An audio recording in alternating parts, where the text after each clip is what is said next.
What's up, everybody?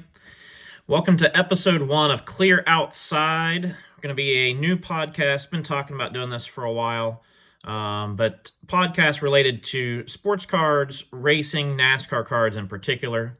But we'll get into some other sports stuff as we go along as well. So episode 1 is here. Decided to just kind of take the leap, dive right into it. So here we go. Today's episode, we're going to preview the 2022 Panini National Treasures product. It comes out tomorrow, Friday, March 31st. And a lot of excitement built around this. Of course, in my break group, Rip It Racing Breaks, we will be doing a case break tomorrow. You're welcome to join the Facebook group if you're not already part of that. That's where we post our breaks. And so, yeah, I mean, lots of excitement built for this. And, you know, with a high-end product in sports cards, there's excitement. I think for collectors, there's a little bit of nerves involved to a degree because, you know, it's more expensive. Pre-sale on these cases was typically in the $1,800 range. I've seen it vary slightly, but that's pretty much the number. Boxes anywhere in the $425 to $500 range. Probably the average pre-sale was $450, and I expect it to stay right in that range. After release day, you could probably get some steals, especially on eBay, if you're willing to wait, kind of, you know, and play that waiting game a little bit. But, you know, if you kind of want something quick, most hobby shops are probably going to have them in the $4 to $450 range on their shelf.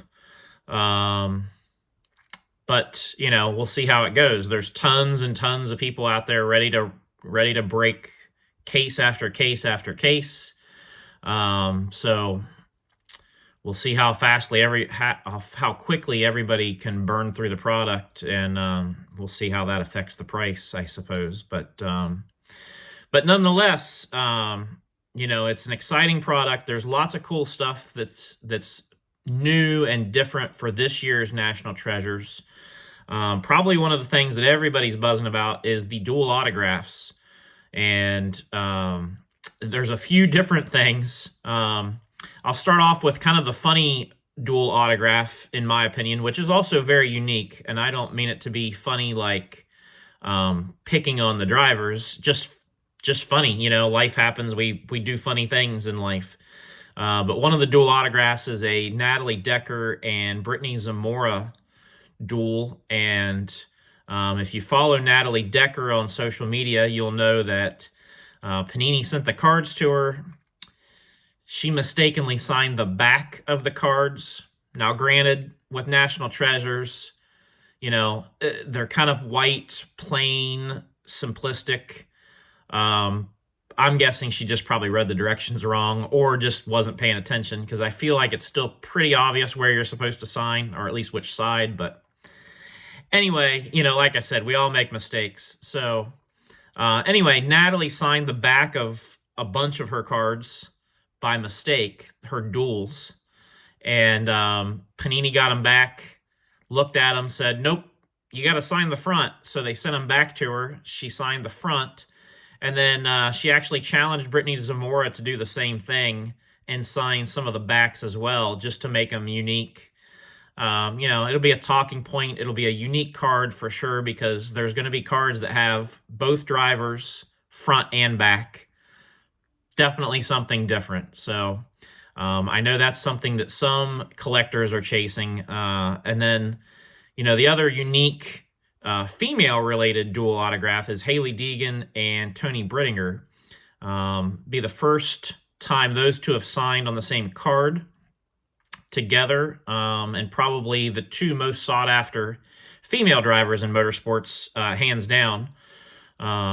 Both of their stuff is still red hot. You know, Hailie's, you know, just kind of plugging along through the truck series. And Toni seems like her career is just sort of starting to take off a little bit. So, definitely unique on those two. The other big dual autographs that I've seen that at least piqued my interest was the Dale Earnhardt Jr. and Jeff Gordon dual auto.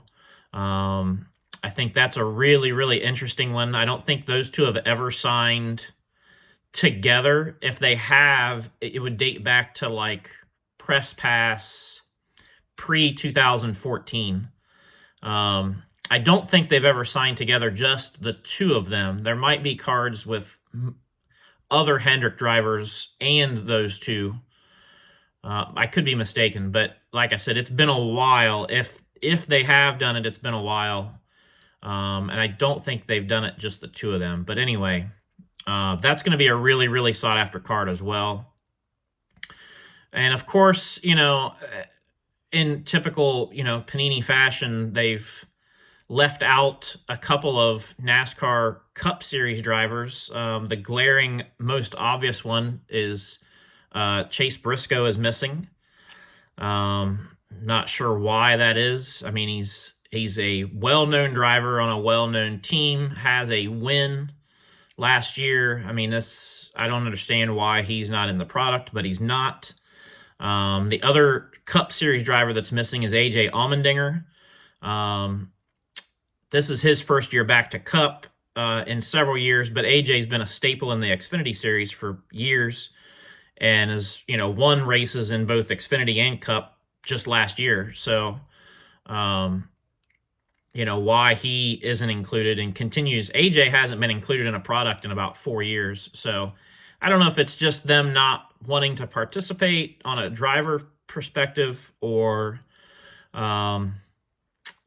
if there's something else there. But it's interesting that, there's only about 32 drivers that are full-time in the Cup Series. I would like to see all the Cup drivers involved. I don't think that's too big of an ask. And then, of course, you've got guys like Corey Heim, Cole Moore, Colby Howard, Zachary Tinkle, of course. If you know me at all, you know my feelings and opinion on that. Not that I don't like Zachary Tinkle or have an issue with him, but I use him as a talking point frequently. So another podcast, another day, though. So, but there are jumbo booklets. It looks like there are dual race used 101 booklets. Looks like that's kind of a big thing this year as far as having two patches instead of a patch and an autograph. I think there's going to be a few more dual patch jumbo booklets that are 101s. Yeah, I think, and I've also noticed that some of the subsets they've labeled as prime. So don't know what that's going to be like. I know there was talks about them bringing back prime this year as a product. If they have prime in National Treasures, I'm not convinced that they'll bring prime back.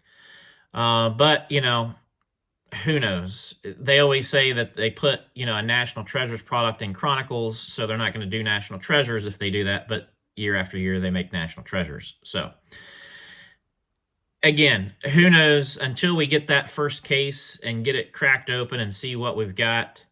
A lot of unknowns, a lot of speculation. 8 cards per box is still the format, to my understanding. I have not heard for sure if they're doing the White Sparkle Prism packs, but they've done it for the last 2 years, so it seems likely that they would. When Prism came out, it was on the Prism checklist as White Sparkles, and they weren't in the product. So that leads me to believe they must be in the National Treasures boxes. So we'll find out soon. So, it's going to be exciting. Like I said, it's release date tomorrow, the 31st.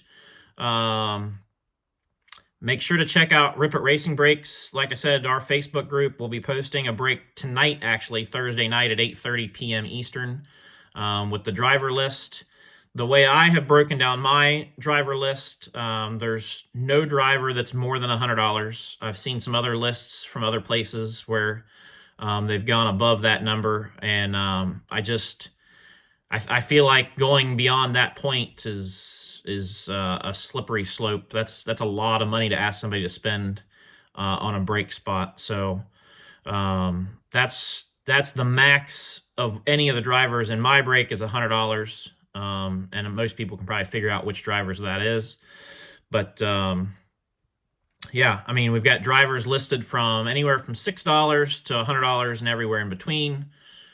And man, I just hope my only take, or my only hope, my hot take, I guess, is I hope they have done away with the dual tire jumbo booklets.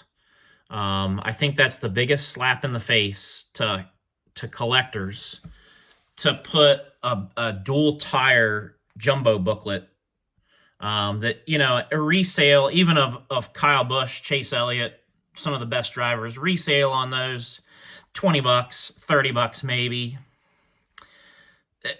On a $450 box, they got to give us something a little bit better than that, even if it's just a jumbo tire and an autograph, or if they don't have enough relics to go around, make some of the booklets dual autographs with auto on both ends. So regardless, it'll be exciting to see what we get. Next week, episode 2 will be kind of a recap of what National Treasures looks like. I expect by next week's podcast, we'll probably have gone through a couple cases at a minimum, so we'll have a good handle on it. Probably have some cards to show, do a little show and tell. So that's it. I appreciate everybody hanging out, joining us for episode 1. Like I said, something I've been talking about doing for a while.